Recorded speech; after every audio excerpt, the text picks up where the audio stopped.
За би нэг гурван санаал хэлхийг хүсэж байна. Ардын намын баг хурал хуралдаад тэр баг хуралдахаас өмнө ардын намын бүлэг хуралдаад тэрэн дотор юу яригдээд байна гэдэг ховж өвжих дэлсэлсэн. За өнөөдөр улсын хурлын чуулганы тахимд ерөнхий сайд үг хэлэхдээ тэр үгүүдийн зарим хэсгийг бас амнаас унуулаа. Сонгуульд өрсөлдөх нам бэхжээд байна. Тэр намаас томилогдсон хүмүүс энэ тэнд очиод ажилд ороод байна гэдэг үг надад бол их цочор бөгөөд үнэхээр эмгэнэлтэй санагдсан. Энэ улс орон яаж хөгжих вэ? Энэ иргэд яаж айцгүй чинэлэг боломжийн амьдрах вэ гэж бодхоосоо илүү ямар нэгэн албан тушаалд орохдоо намаа бэхжүүлдэг, сонгуульдаа бэлддэг гэдэг энэ зүйлийг өнөөдөр батлаа сууж шít бид. Хоёрт нь дахиад тэнд ямар яриа гарсан бэ гэхээр хинт юунд хамаатай мэдээллийг тэд нар мэдчлээ. Мэдээлэл рүү нэвтрээд байна гэж. Арчилсан намаас нуух ёстой мэдээлэл төрд байна гэдэг чинь тэнд хулгай байна гэсэн үг шүү дээ.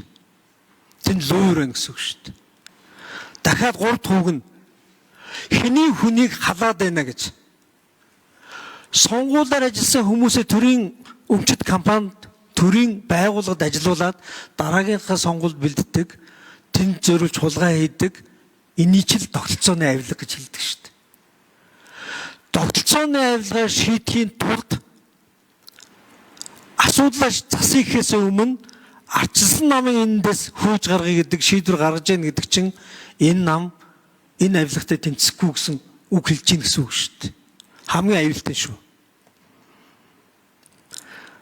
Тэгэд нэг үг хэлэхэд ардын намын баг хурал дээр яригдсан ярианы дийлэнх нь маш богинохон тайлбарлагдж байгаа шүү дээ. Зүгээр л хоёрдугаар хэлж хоолнд орё. Ардсан намыг хөөж гаргаад. Яг энэ үг бол бид энэ улс оронд маш олон зүйлийг өөрчлөх ёстой юм байна гэдэг тохио. Асуудлыг шийдэх биш. Зүгээр л эрх мэдэл дээрээ хэнийг байхгүй гэдгийг нэг нам шийдэж гин гэдэг бол улсын хурлын толгой дээр ардын намын баг хурал гарсны хамгийн тод дүр зураг. Хоёрт нь нуус санал хураалт. Яасан айцтай байна. Улс төрчид бол өөрийнхөө гаргаж байгаа шийдвэр саналыг нүрээр гаргах ёстой. Түүнээс айжчдаг байж болохгүй. Энэ бол арчилсан нээлттэй улсад байдаг суурь зарчим. Энийг батлахын тулд нөгөө улсын парламентод бүр болохгүй та нар биеэрээ зөвшөөрсөн тэр хаалгаар зөвшөөрөөг нь энэ хаалгаар гар гэж хэлдэг шүү дээ. Тэгжээж шийдвэрээ нотолдог, тэгжээж шийдвэрээ баталдаг. Гэтэл ардсан Монгол улсад нууцаар саналаа хураая гэж хэлж байгаа байхгүй юу? Энд чинь хувилдэл гэсэн үг шүү дээ. Төгсгөлд нь би яг 12 жилийн өмнө үг хэлжсэн. Ерөнхийлөгчтэй намын зовлон гэж. Та бүхэн тэр зовлонгоо одоо туулж байна. Тэр үед биднээсийг басамжилж хардаг байсан. Танай ерөнхийлөгч нар та нарыг хуваагаад алж जैन да гэж. Энэ бол үнэхээр аюултай. Парламентыг олонхгүй болгож засагладаг энэ нэг гаж тогтолцоо нэг засагдах ёстой шүү. Арчилсан